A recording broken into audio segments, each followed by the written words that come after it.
Bom dia, pessoal! E outro episódio da nossa leitura comentada aqui, ó. Vamos de cafezinho hoje, já se prepara para essa deliciosa leitura de hoje. Cartas a um Jovem Poeta. Ontem a gente terminou a primeira carta, tá? E olha aqui que interessante. Essa aqui foi a primeira lição, tá? A lição da a recusa absoluta da validação externa. Isso é muito importante, a gente começa a ver aí os grandes conceitos desse autor. Então, ele fala: você não tem que pedir para ninguém essa validação. Se esse texto, esses insights, essas ideias tivessem vindo de dentro, né, da onde é a sua fonte de vida, lembra a expressão que ele colocou, da onde é a sua fonte de vida, você não precisaria perguntar para ninguém se isso é bom ou não. A gente fez aqui um paralelo para a gente tentar, assim, entrar no âmago desse insight, que é o seguinte: imagina que você gerasse um filho que vem dentro de você, que é carne da sua carne, sangue do seu sangue, que você ficou ali 9 meses gerindo e botou para o mundo. Você não vai chegar para alguém e falar assim: e aí, tá legal né, essa criação minha aqui? Tá interessante? Não. Você vai falar assim: cara, olha isso que eu criei, que legal, porque você sabe de onde vem. Vem de dentro, né? Então, aqui, interessante, né? A recusa absoluta da validação externa. Pergunte a si mesmo, na hora mais silenciosa, na hora. Lembra que a gente falou? Qual a hora mais silenciosa? É a hora que é sua, que ninguém interrompe, né? De sua madrugada, devo escrever? Né? E aí ele traz aqui coisas muito interessantes de que esse não é um hobby, essa é uma necessidade. A gente falou até da Fernanda Montenegro com o videozinho dela, né? Vamos ver se eu coloco aqui ele agora. Deixa eu dar um pause aqui, calma aí. Ó, tá no nosso canal, como eu coloquei aqui para vocês, e eu vou dar um play para a gente ver juntos, tá? Porque aí a gente analisa juntos aqui a resposta da Fernanda Montenegro. Vamos lá. Ela não gosta de ser chamada de grande dama do teatro brasileiro. Não concorda com o crédito, mesmo que o público, a crítica e muitos amigos se refiram a ela dessa forma. Qualificar Fernanda Montenegro não é apenas desnecessário, mas praticamente impossível. A idade avançada permite, segundo ela, uma visão mais clara de si mesma, algo que não é possível na juventude. Com um fino senso de humor e muita transparência na expressão de seus sentimentos, ela nos presenteou com essa conversa que você ouve agora no Start. Olha aí.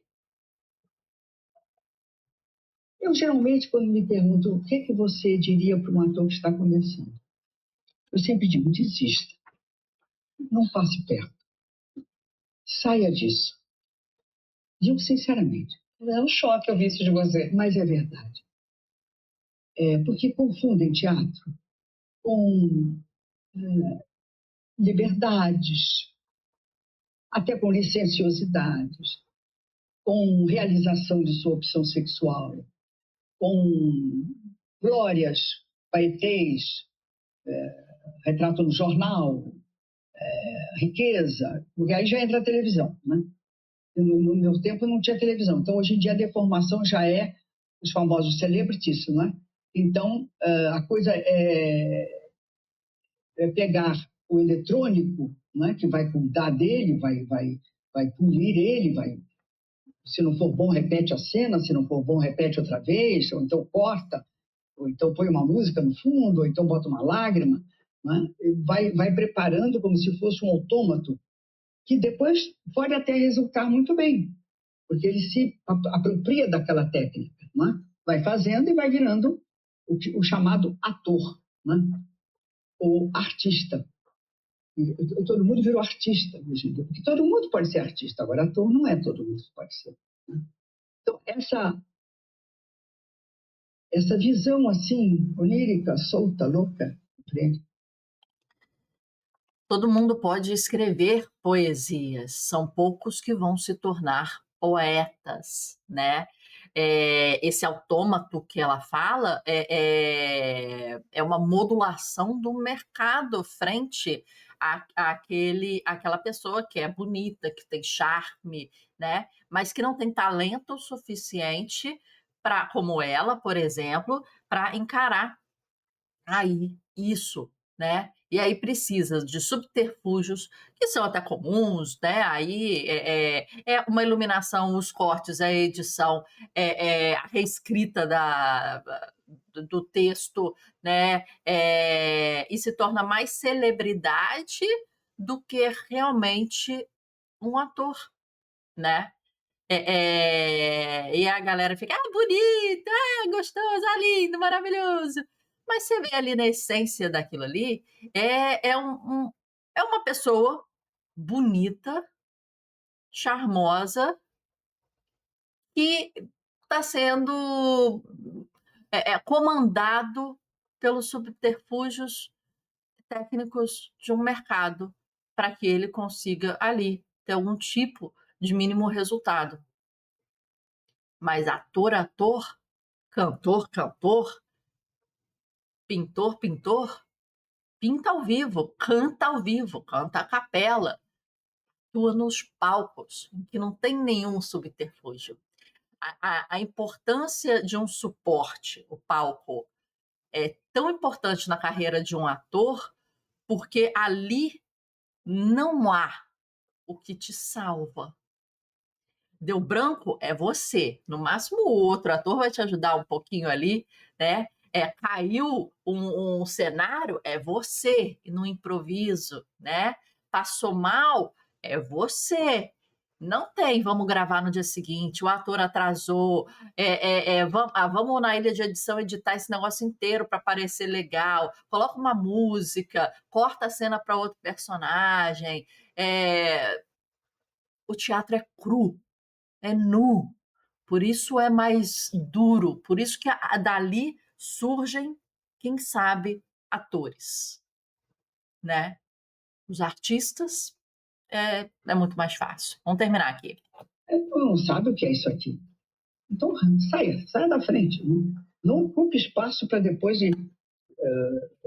vai ser bancário, vai ser doutor, vai ser diplomata, vai ser gari, enfim. Agora, se morrer, porque não está fazendo isso, se adoecer, se ficar em tal desassossego, Olha, que não tem nem como dormir, aí volte, aí vem aqui. Mas se não passar por esse distanciamento e pela necessidade dessas tábuas aqui, não é do ramo. você viu que foram usadas quase que as mesmas palavras do que o Hilke usou? Morrer, necessidade, precisar, desista. Aí volta. Entende a potência dessas palavras? Ela não está falando palavras leves, fracas, né? Ela está falando palavras pesadas, né? Qual que é o conselho? Desiste. Nem começa, desiste. Sabe? Isso é forte, né? Isso é muito forte. Aqui está o livro que a gente vai continuar, mas eu quero continuar aqui com os insights só para a gente entender. A arte e a vida autêntica não nascem do aplauso alheio, mas uma necessidade inegável de existir. Necessidade inegável de existir. Aplauso é a fama pura e rasa, né? Que saiu um pouquinho, gente, da nossa apresentação. Deixa eu voltar para cá, calma aí.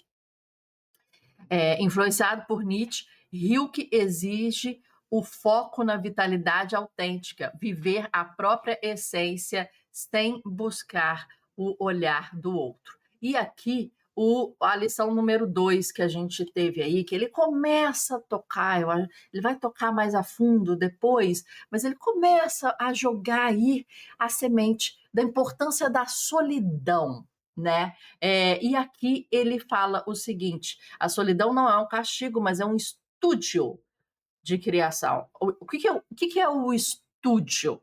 Quando você tem um ateliê, um estúdio, é onde você mais passa tempo produzindo ou não produzindo, fazendo faxina ali, como o Steven Pressfield falou, esperando as musas inspiradoras, é onde você vive. Então, quer dizer, a solidão não é um castigo, é o local da sua vivência artística, vivência, né, criativa. Ame a sua solidão e suporte com queixas harmoniosas a dor que ela lhe causa. E aqui, olha que interessante, em um mundo barulhento, o silêncio é a única ferramenta capaz de ouvir as verdades que moram no fundo do ser. Um eco de contemplação solitária de Hölderlin, a interioridade como um espaço intocável e sagrado. Isso aqui a gente vai ver cada vez mais, né, dentro aí da estrutura e dos conselhos dele, né? E você vê como é que isso é importante. Eu acredito que não só a solidão. Deixa eu pegar aqui o livro para a gente, calma aí. A gente está lendo o livro, esse aqui, a gente está lendo o livro no Kindle, né? E eu mostro aqui para vocês. Deixa eu colocar o Mário aqui.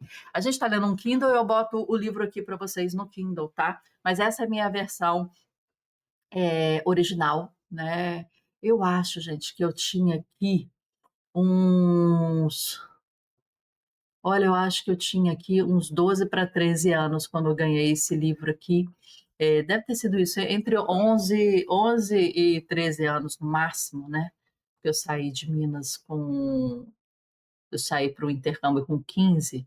Foi antes disso, quando eu escrevia poesias, né? E eu gostava muito de Shakespeare naquela época, adoro, amo até hoje, né?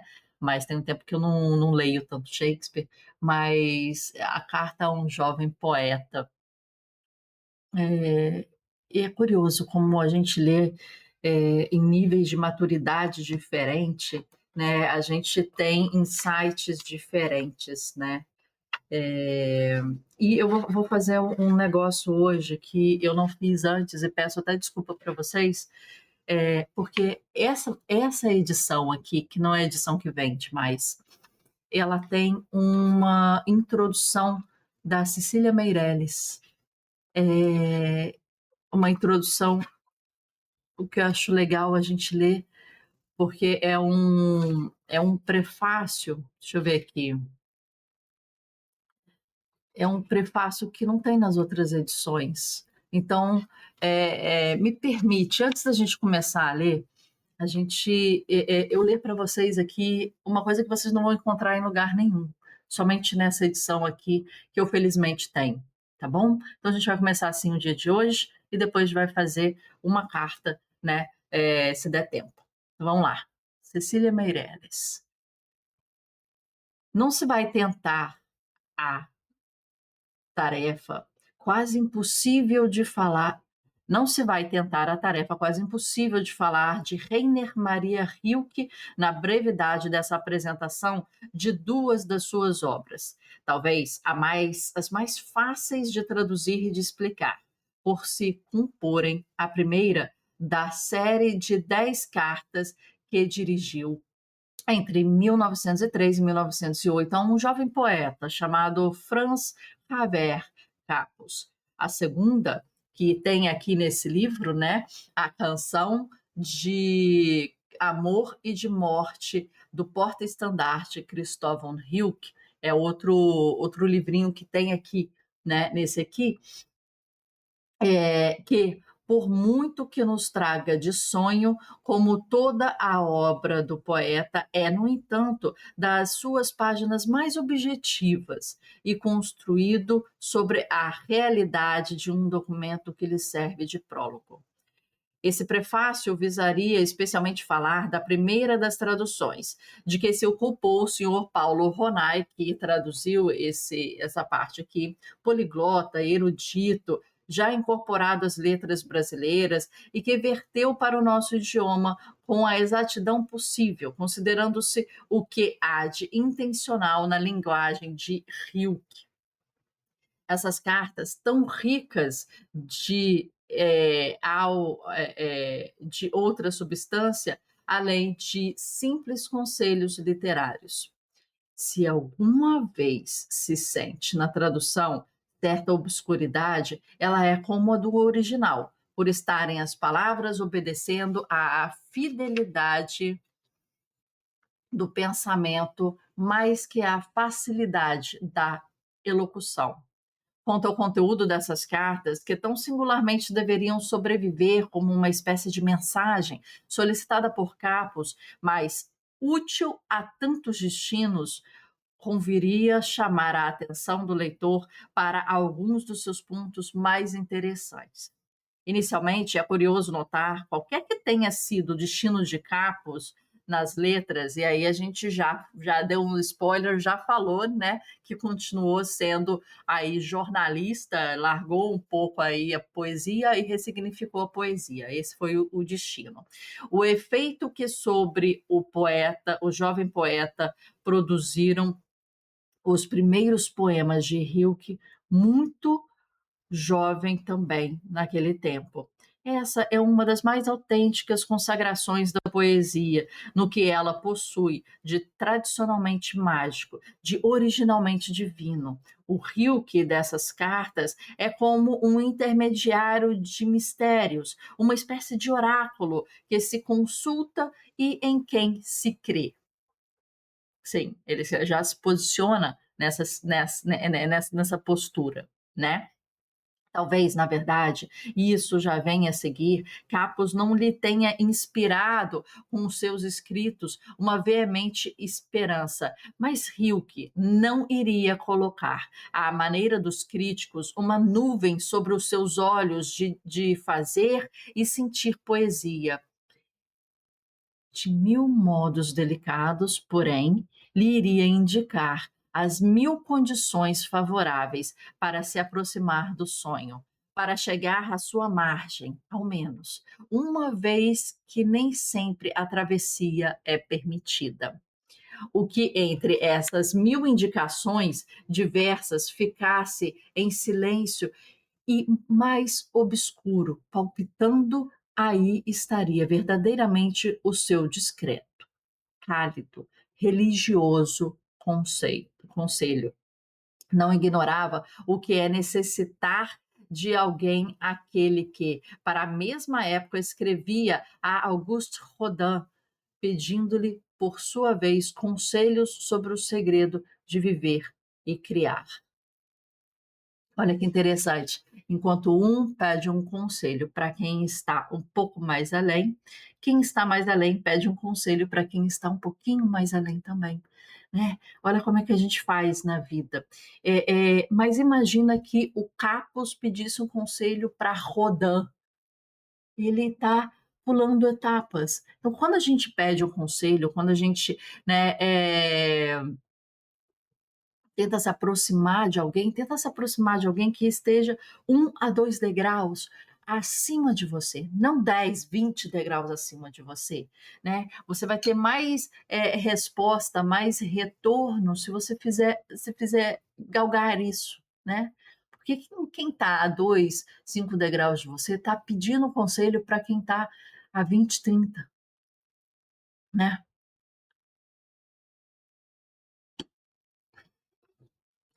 É, vamos lá, calma aí. Do exemplo que recebe, do consolo que para si extrai, pairando ao redor do grande escultor, como um pássaro em torno de uma rocha. Vai tecendo essas cartas que são como a sua própria experiência purificada e revelada.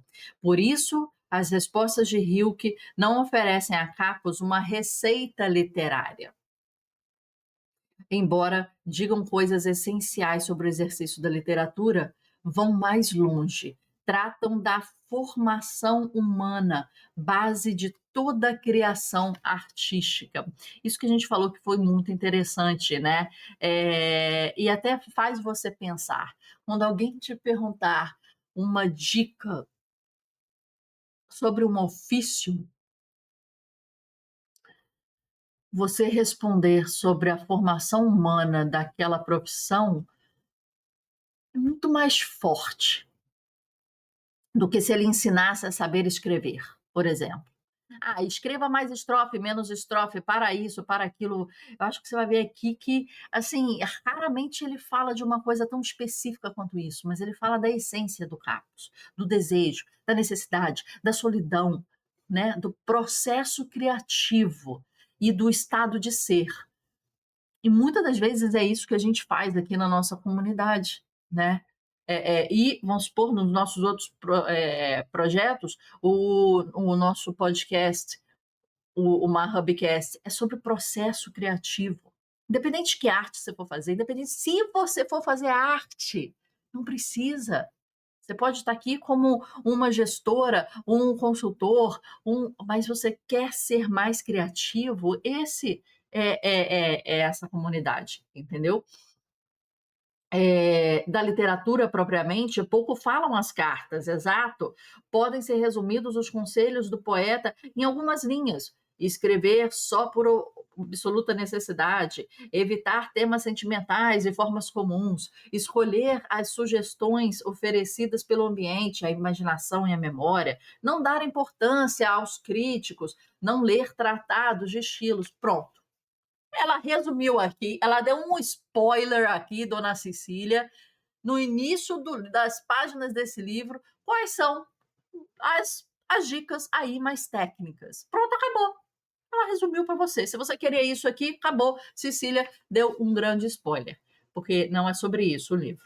O resto é muito mais importante, uma vez que a parte formal da arte acaba sempre por se realizar, quando atrás dela há uma imposição total de vida transbordante. Por isso, aplica-se a valorizar aos olhos do jovem Capus, a necessidade de um mundo interior, de uma clarividência, de um gosto da solidão constante e inteligente, de uma visão diversa do amor, de uma ternura pela natureza e pelos mínimos aspectos das coisas, de uma paciência interminável, de uma aceitação leal de todas as dificuldades, da fidelidade à infância, de uma expectativa de Deus, de uma compreensão mais humana da mulher, de uma disciplina poética humana da mulher, de uma disciplina poética e humilde e vagarosa, mas, sobretudo, a solidão assume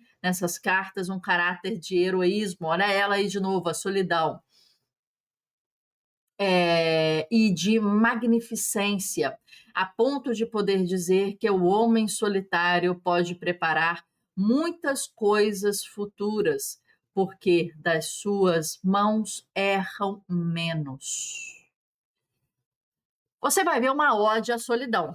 E aí a gente tem que fazer uma distinção de solidão e solitude, de solidão e estar sozinho, em ser sozinho. Há muita diferença disso.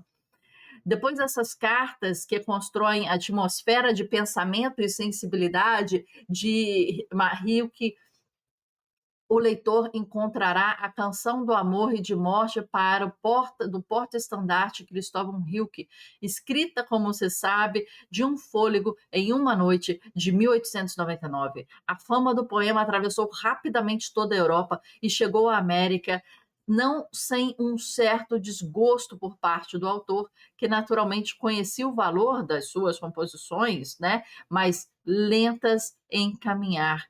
Essa tradução pode-se dizer que estava feita desde 1929, né, quando foi lançado originalmente o livro das cartas, sobre a versão francesa de Suzanne Cras. Por que foi feita? Nem se sabe, uma vez que não se premeditava a sua publicação, de certo, pela própria simpatia que o poema desperta, pela força que se dispõe e que o vai impelindo sempre em outros idiomas. Sobre um poema, quase nunca há nada a dizer. Sabe-se que seja amado se for possível. Deseja que seja amado se for possível. Quanto a essa versão, procurou-se aclarar sobre o texto original, antes de a publicar, algumas obscuridades da primitiva tradução, e deve-se ainda a Paulo Ronay o favor de a ter socorrido em certas dúvidas, assegurando-lhe assim uma fundamentação justeza. Não se sabe como é agradecer em tempos como estes. Que um editor permita ao poeta que o mundo viu passar com modos mais sobrenaturais, levantar aqui, quase 30 anos depois da sua morte, esse rosto de sonho que os homens secretamente reconhecerão, e com o qual ficarão comovidos e perturbados, porque, mais claro que todos, ele trazia consigo a recordação dos anjos e das esfinges. Cecília Meirelles. Bem, eu quis ler aqui para vocês porque a gente a gente não a gente perde às vezes certas coisas que são escritas, né, assim, e eu acho muito importante. Então, a gente vai agora começar, e desculpa aí ter me alongado, mas aqui nós estamos fazendo uma recuperação, né, das escritas, e para quem ama a escrita isso é fantástico. Vamos lá, deixa eu ver aqui. Calma aí. Calma aí, minha gente. Ok, estamos aqui. A gente terminou aqui, né? A primeira carta. Temos as ilustrações, né? Os desenhos. E aqui, olha, Via Régio. Ela sempre coloca uma palavra, né? Do local que se está, né? Olha que legal. Então vamos lá. A gente está aí em Pisa. Quem já foi em Pisa tentando pegar aquela. Ai, Pisa, já fui. É só isso mesmo que tem lá, gente. É muito legal. Mas parece um monte de doido fazendo, né? Coisas em frente ao monumento ali, né? Ao prédio ali. 5 de abril de 1903. Precisa me perdoar, caro e prezado senhor, por me recordar somente hoje da sua carta de 29 de fevereiro. Ele demorou algum pouquinho, 10 dias, né? Também não é muito. É que estive todo esse tempo debilitado, não exatamente doente, mas atormentado por uma fraqueza parecida com a da influenza, que me tornou incapaz de tudo. E, por fim, como ela não queria passar, me dirigi a este Mar do Sul, cujos efeitos benéficos já me ajudaram muito. Mas ainda não estou saudável, tenho dificuldade para escrever e, assim sendo, o senhor precisa aceitar essas poucas linhas como se fossem muitas. Olha como se escrevia antigamente, né? Como bonito, formal, tratando com respeito, palavras bem postas, né? Naturalmente, precisa saber que todas as suas cartas sempre me alegram. E aguarde com paciência pela resposta, que talvez muitas vezes o deixará de mãos vazias, pois no fundo e justamente nas coisas mais profundas e mais importantes estamos absolutamente sozinhos. E para que um possa aconselhar ou mesmo ajudar o outro, muita coisa precisa acontecer, muita coisa precisa dar certo. Uma enorme conjunção de coisas precisa coincidir para que, por vezes, tenha êxito. Queria dizer-lhe hoje somente duas coisas. Ironia. Não se deixe dominar por ela, sobretudo em momentos não criativos. Nos momentos criativos, tente servir-se dela como mais um meio de compreender a vida. Às vezes é bem irônica mesmo, não é, minha gente?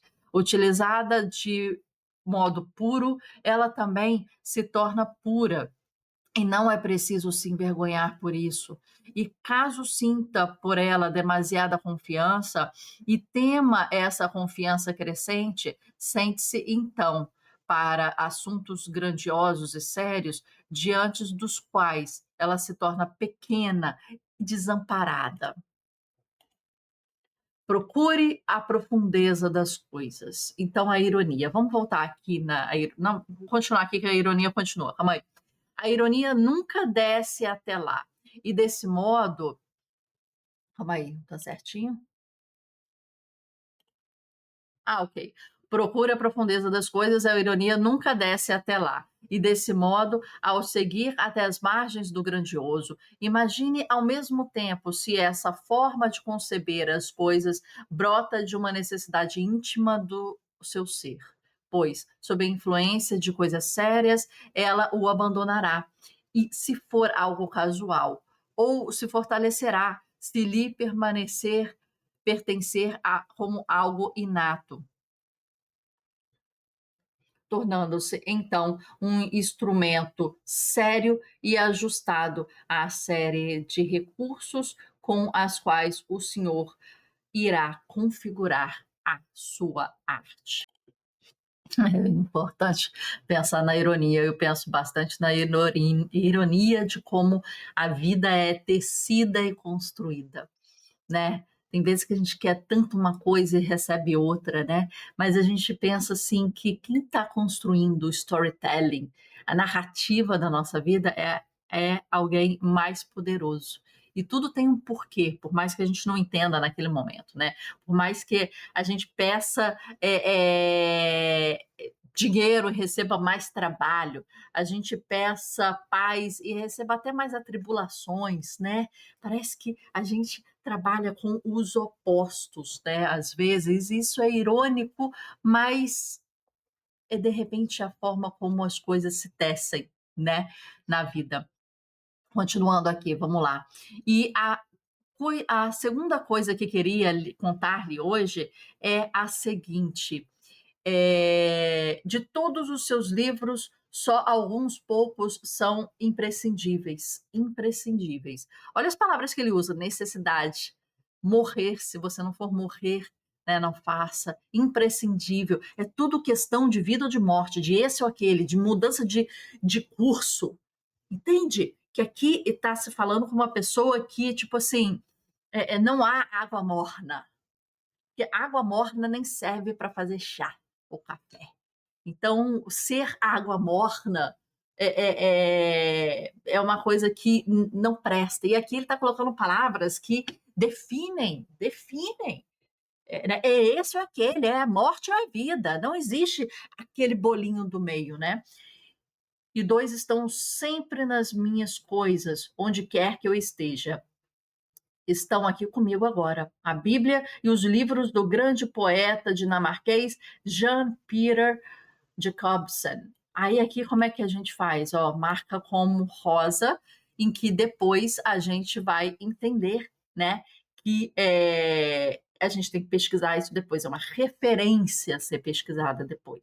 Tá? Então, independente da cor que você use, já comece a marcar o seu livro, coisas, citações ou coisas importantes, o amarelo, né? Nesse caso, no livro físico, eu costumo usar o cinza, acho uma cor bonita, que não desbota com o tempo, fica clássica, fica fina e fica assim, não tão agressiva aos olhos, né? Não tão agressiva ao livro também.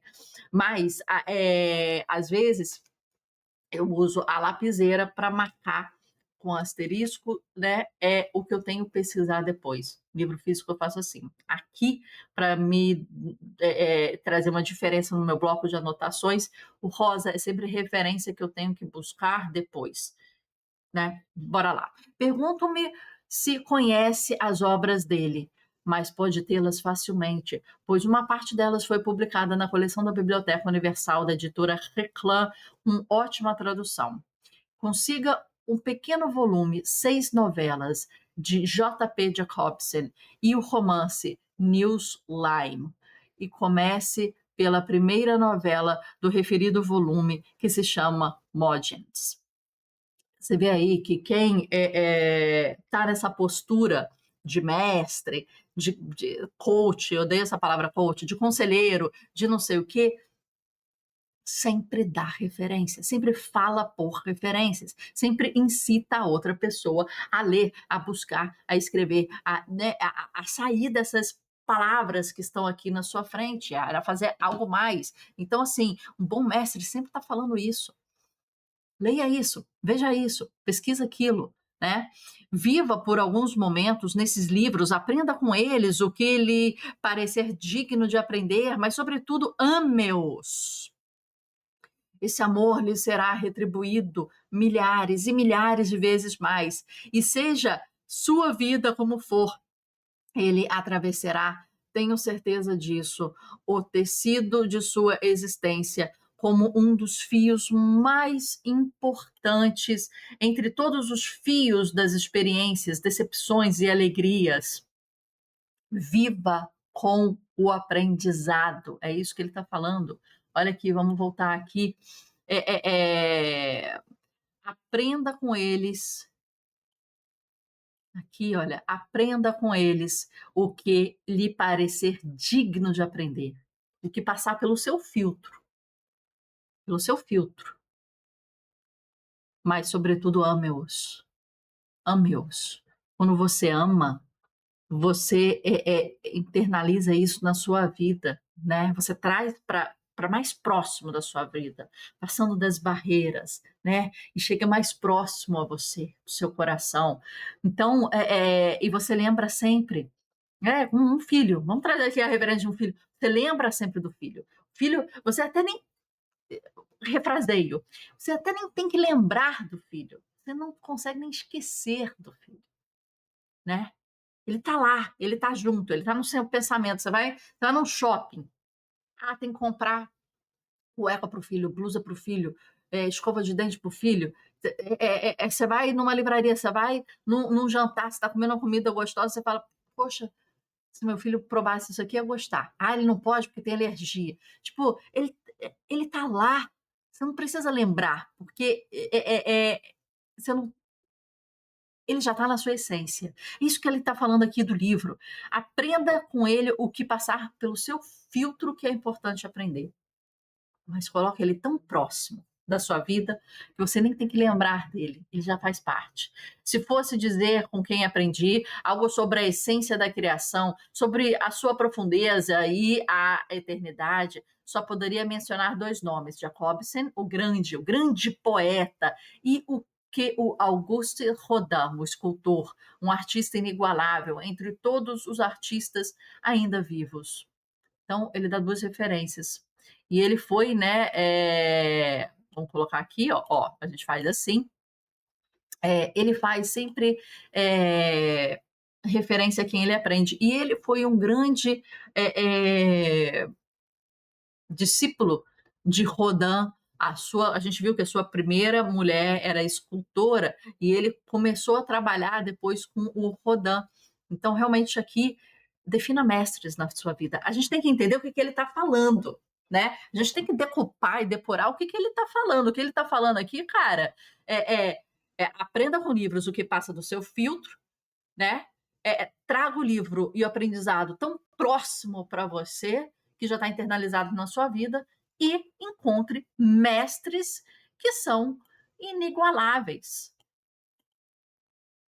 É isso. Então, aí eu pergunto, tá lendo, como é que você está lendo livros? Como é que você está trazendo livros para a sua vida tão próximo ao seu peito, que você nem tem que lembrar dos ensinamentos do livro, mas aquilo já é automático, né? E quem é o seu mestre de hoje? Quem é que você olha e fala assim, cara, tudo que essa pessoa fala, eu escuto. Se essa pessoa lança um livro, eu tô primeiro a ler, eu tô lá na assinatura do autógrafo, pré-venda. Se essa pessoa indica um livro, eu tô lá lendo. Se essa pessoa indica um local para viajar, uma comida, eu tô lá, eu sigo essa pessoa. Quem é essa pessoa para você? Quem é? você tem que ter, sei lá, uns top 3 ou top 5 dessas pessoas, em áreas distintas até da sua vida. Quem é que, se lançar um livro hoje, você compra sem pensar, sem querer nem saber qual é o tema do livro? Confia assim.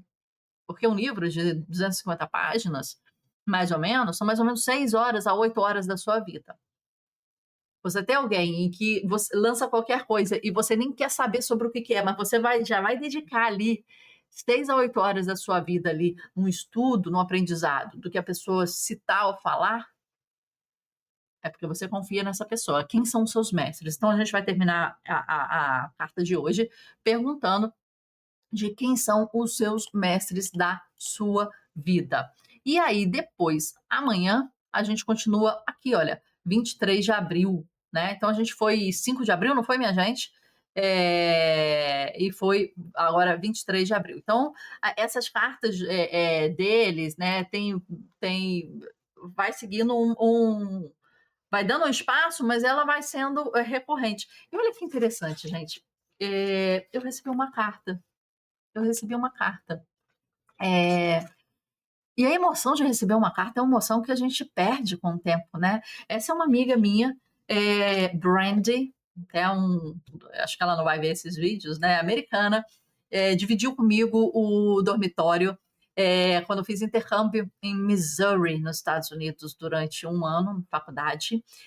Estudando arte, estudando publicidade, que é a minha formação original, estudando, né, processos criativos desde essa época, 2004, 2005, minha gente.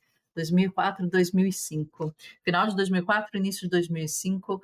É uma das experiências mais fantásticas que já fiz na minha vida. E ela não é muito tecnológica, ela gosta de visitar o Yosemite, ela gosta de o parque, né? Ela gosta de fazer trabalhos voluntários, gosta de animais, vive mandando fotos sobre as suas aventuras. E você fala, cara, que vida, que vida. Olha aqui ela, que bonitinha, que vida, né? Com o marido, com o cachorro, na neve, né?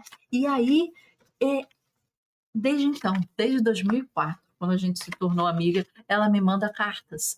Ela me manda cartas falando como foi o ano dela, um resumo do ano, em que ela deve mandar para bastante gente, mas olha, ela fala, olha, quais foram os highlights da vida dela, summer highlights, fall fun, né? Os divertimentos de outono, as coisas importantes do verão, né? Mandou uma receita de bolo de abobrinha, Winter Wonders and Spring Sprouts. Então ela vai trazendo, dividindo nas estações do ano, né? E vai trazendo aí, muito interessante. Eu tenho que responder a ela, estou devendo aqui. Foi Natal, mas recebi em janeiro, a gente já está em março, eu ainda não respondi, tenho que responder, né? Mas olha que emoção. E eu me peguei aqui lendo as cartas e recebendo cartas. Quem é que faz isso hoje em dia, né? Para quem que você faz isso hoje em dia?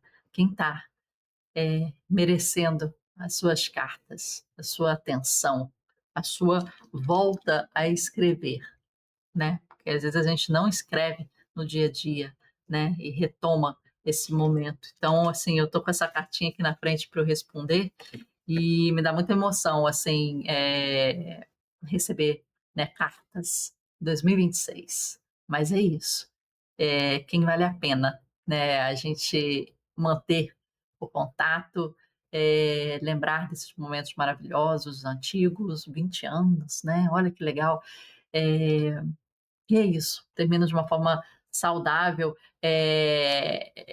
e saudosa, na verdade. Passamos muito tempo de hoje, você vai me desculpar pelo tamanho do nosso vídeo de hoje. Eu juro que amanhã eu faço um vídeo menorzinho para compensar. Eu juro, mas vamos lá, que a leitura está fantástica. Obrigada pela atenção, obrigada pela confiança, obrigada por estar aqui com a gente. Isso significa muito, tá? Saiba disso. Você significa muito aqui para o nosso processo. Até amanhã.